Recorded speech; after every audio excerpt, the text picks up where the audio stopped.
Shalom, saya Jonathan Wijaya dari Prodi Teknik Elektro, dan pada video ini saya akan membahas mengenai video agama dan jawaban dari pertanyaan saya dari Bapak Gregorius Wijayoko. Pertanyaan pertama, jelaskan definisi dan alasan hukuman mati.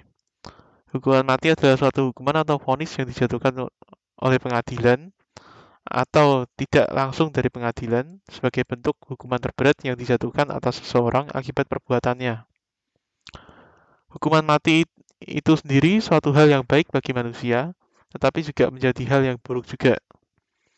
Seringkali orang-orang bentrok karena permasalahan hukuman mati, karena tidak semua tindakan kriminal membahayakan masyarakat, tapi juga ada yang bisa mengancam masyarakat.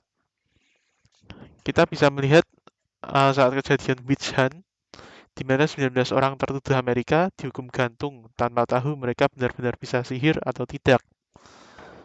Jadi, uh, pembunuhan ini hukuman mati ini bisa dikatakan sebagai membunuh orang tidak bersalah. Lalu untuk hukuman mati tujuannya yaitu mengeliminasi ancaman manusia, membuat efek jera, dan peningkatan populasi good people. Yang pada akhirnya tiga hal ini adalah omong kosong belaka. Karena tiga hal ini berkebalikan efeknya dari yang dikatakan.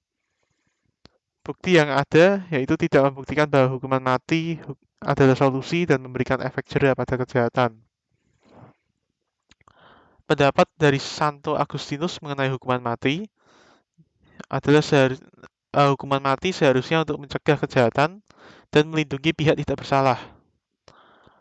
Lalu pendapat dari Santo Thomas Aquinas sebelum Summa Theologica mendukung hukuman mati dengan berdasar pada teori bahwa negara berhak untuk melindungi warga negara daripada musuh negara, baik dari dalam maupun luar negara. Lalu untuk pendapat ketiga, yaitu dari Katekismus, menyatakan bahwa hukuman mati diperbolehkan dalam kasus-kasus yang sangat parah kejahatannya. Uskup dan yang keempat itu dari Uskup Agung Jakarta, MGR Ignatius Suharyo, menuliskan bahwa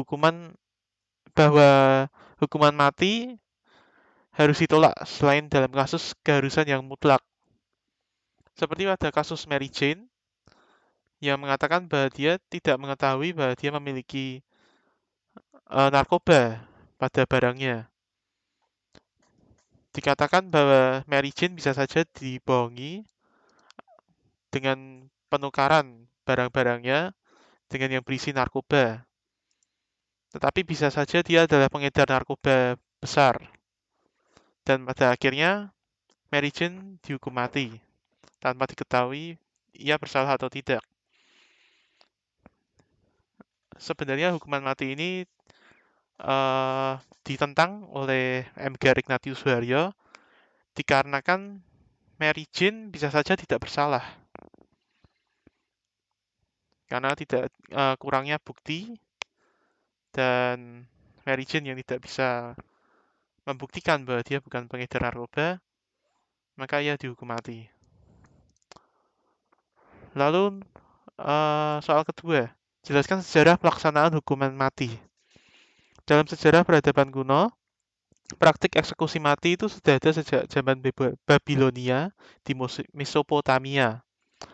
Salah satu dokumen tertulis paling awal yang mendukung hukuman berat adalah UU Hammurabi, ditulis di permukaan batu sekitar 1754 sebelum Masehi. Isinya yaitu saat seseorang lalai dalam tugasnya seperti pekerja bangunan yang hasil bangunannya roboh dan membunuh pemiliknya, maka pembangunnya akan dihukum mati.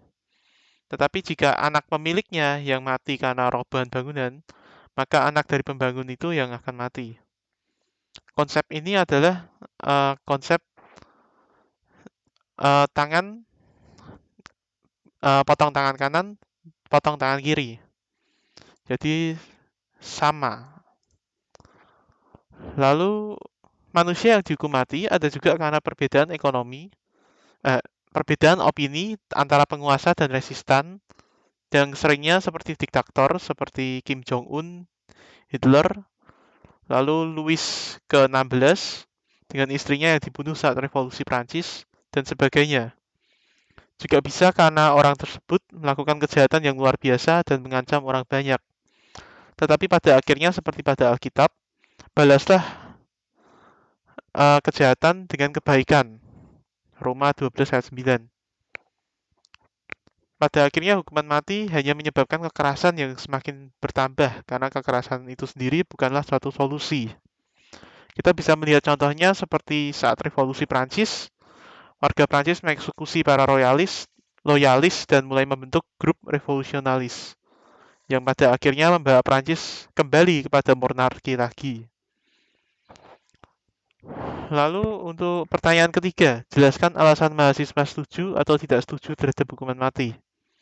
Jika kita mengambil definisi dari hukuman mati, justru orang-orang jahat itu dianggap seperti virus, di mana orang jahat akan menularkan tindakan jahatnya kepada orang lain.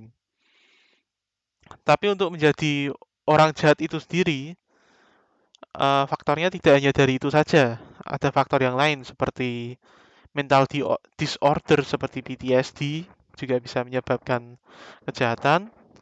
Ada juga yang berasal dari influence game. Ada juga yang dari sifatnya memang psikopat. Dan masih banyak lagi. Jadi menurut saya eliminasi atau hukuman mati itu sendiri tidak akan membantu dalam membuat efek jera pada kejahatan. Justru rehabilitasi pada orang yang melakukan tindak kejahatan akan sangat membantu. Meskipun pada akhirnya kejahatan yang mereka telah lakukan itu sulit untuk diampuni oleh sejumlah orang yang menjadi korbannya. Sekian dari saya. Terima kasih.